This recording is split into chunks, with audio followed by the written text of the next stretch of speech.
آپ جمہوریت کی آواز کو سنیں گے، آپ جمہوریت کے تابع رہیں گے۔ بار بار قائد اعظم نے یہ کہا اپنی مختصر زندگی میں جو قیام پاکستان کے بعد ان کو نصیب ہوئی، ان کو یہی فکر تھی کہ یہ مملکت جو میں نے بنانے میں ایک کردار ادا کیا ہے، اس میں کہیں یہ نہ ہو کہ ظلم کا دور دورہ ہو جائے، جبر کا دور دورہ ہو جائے۔ تو آج ہم وہیں کھڑے ہیں جہاں قائد اعظم ہمیں کھڑا نہیں کرنا چاہتے تھے۔ آج ہمیں یہ کہا جا رہا ہے کہ اس ملک کا جو مقبول ترین لیڈر ہے وہ نیشنل سیکیورٹی تھریٹ ہے۔ یہ بھی ایک مذاقہ خیز بات ہے، اور یہ پہلی بار نہیں ہوئی۔ میں اصغر خان صاحب کا وکیل تھا جنہوں نے مقدمہ لڑا کہ 1990 کے الیکشن میں اس وقت کے ڈی جی آئی ایس آئی اور اس وقت کے آرمی چیف نے مداخلت کی۔ ان کا موقف یہ تھا کہ اس مداخلت نے عسکری اداروں، ہماری افواج کے امیج کو خراب کیا ہے، ان کی جو تکریم ہے عوام کی نظر میں اس کو ٹھیس پہنچی ہے، لہٰذا عمل کیا جائے، ان افسران کو سزا دی جائے۔ 16 سال وہ مقدمہ چلا اور بالآخر 2012 میں سنوائی ہوئی اور فیصلہ ہوا۔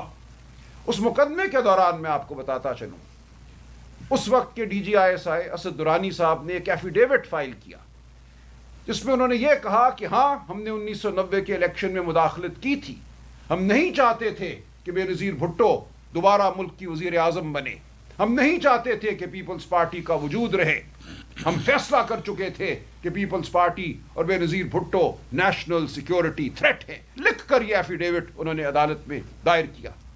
آج بھی اگر آپ جا کے فیصلہ پڑھیں 2012 کا، اصغر خان ورسز مرزا اسلم بیگ مقدمے کا عنوان ہے، اس میں آپ کو یہ ایفیڈیوٹ مل جائے گا۔ تو بار بار اداروں نے فیصلے کیے کہ عوام کا کوئی مقبول لیڈر نیشنل سیکیورٹی تھریٹ ہے، اس کو منظر سے ہٹانا ضروری ہے، لیکن ایسا نہیں ہوا۔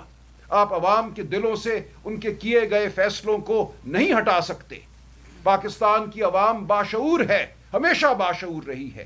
پاکستان کی عوام اگر آج عمران خان کے پیچھے کھڑی ہے، عمران خان سے امید لگا کے کھڑی ہے، تو اس کی وجہ ہے، یہ دیوانے نہیں ہیں۔ ہم جو آپ کے سامنے بیٹھے ہیں، ہم کوئی سیر زدہ لوگ نہیں ہیں جن کی سوچ نہیں ہے، جن کی عقل نہیں ہے۔ ہم جانتے ہیں اس ملک پہ کون قابض رہا ہے، ہم جانتے ہیں کہ آج جو سیاسی جماعتیں جو ایک زمانے میں جمہوریت کا نام لیتی تھیں، وہ آج معتوب ہونے کے بعد مغلوب ہو چکی ہیں۔ انہوں نے سہا، بہت کچھ سہا، لیکن آج ان کے اندر وہ سخت باقی نہیں کہ وہ عوام کی بات کر سکے۔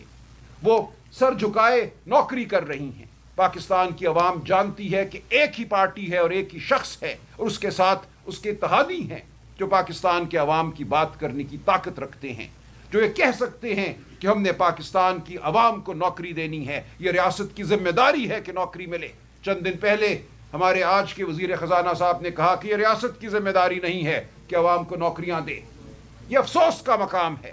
کیا ہے ترقی اگر آپ کو، آپ کے بچوں کو روزگار نہیں ملتی؟ تو کیا کروں میں اس ترقی کا جس سے کوئی سیٹ امیر سے امیر تر ہوتا ہے اور آپ کے گھر چولہا نہیں جلتا؟ تو ہم نے اس سیاست کو آگے لے کے چلنا ہے جو عوام دوست سیاست ہے، اور پاکستان کی عوام جانتی ہے وہ عوام دوست سیاست کون کر رہا ہے اور کون کرنے کی سخت رکھتا ہے، کون بے نیاز ہے عہدے سے، کون سیاست میں اس لیے ہے کہ ملک کے لیے کچھ کر سکے، عوام کے لیے کچھ کر سکے، نوجوانوں کے لیے کچھ کر سکے۔ آج اگر ہم کٹے ہوئے ہیں اپنے تمام پڑوسی ممالک سے، تو اس کی کیا وجہ ہے؟ کہا یہ جاتا ہے کہ اپنی برآمدات کو بڑھاؤ، ایکسپورٹس کو بڑھاؤ۔ دنیا کا ہر ملک سب سے زیادہ ایکسپورٹ، سب سے زیادہ برآمدات اپنے پڑوسی ممالک کو کرتا ہے۔ آج افغانستان سے ہمارا بارڈر بند ہے، ایران کے ساتھ معاملات ہم ٹھیک کرنے کی کوشش کر رہے ہیں، خدا را وہ ٹھیک ہو جائیں، خدا کرے کہ ایسا ہو۔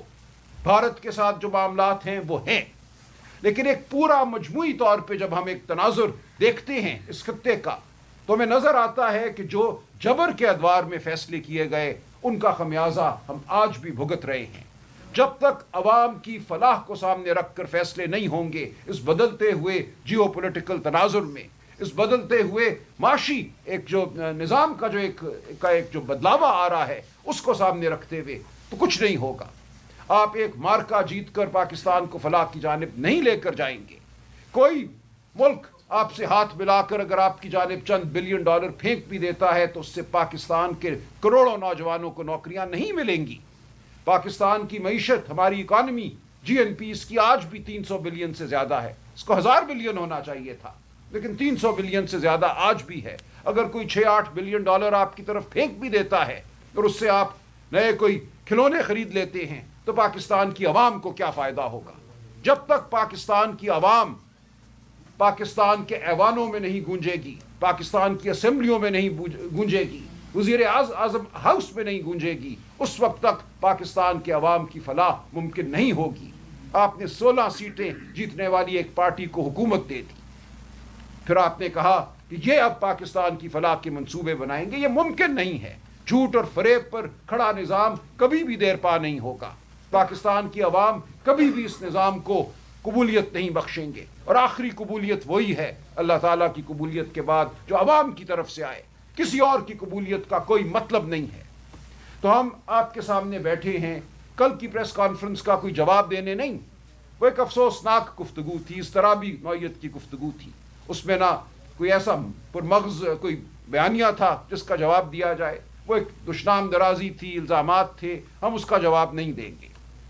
ہم آپ کو صرف یہی کہیں گے کہ پاکستان کی عوام کو مت دھتکارو. پاکستان کی عوام عمران خان کے ساتھ کھڑی ہے، پی ٹی آئی کے ساتھ کھڑی ہے. Imran Khan national security threat نہیں ہے. عمران خان نے اس ملک کو جوڑ کے رکھا ہوا ہے. اس ملک کے کروڑوں نوجوان عمران خان کی وجہ سے جڑے ہوئے ہیں اس بیانیے کے ساتھ جو پاکستان کی ریڑھ کی ہڈی ہے. ورنہ بہت سے بیانیے ہیں، کوئی نسل پرستی کا بیانیہ ہے، کوئی فرقے کا بیانیہ ہے. ان تمام بیانیوں کو رد کر کے عمران خان پاکستان کے بیانیے کے ساتھ کھڑا ہے، اور کروڑوں پی ٹی آئی کے سپورٹر ووٹر اس بیانیے کے ساتھ کھڑے ہیں. خدا را یہ مت کرو.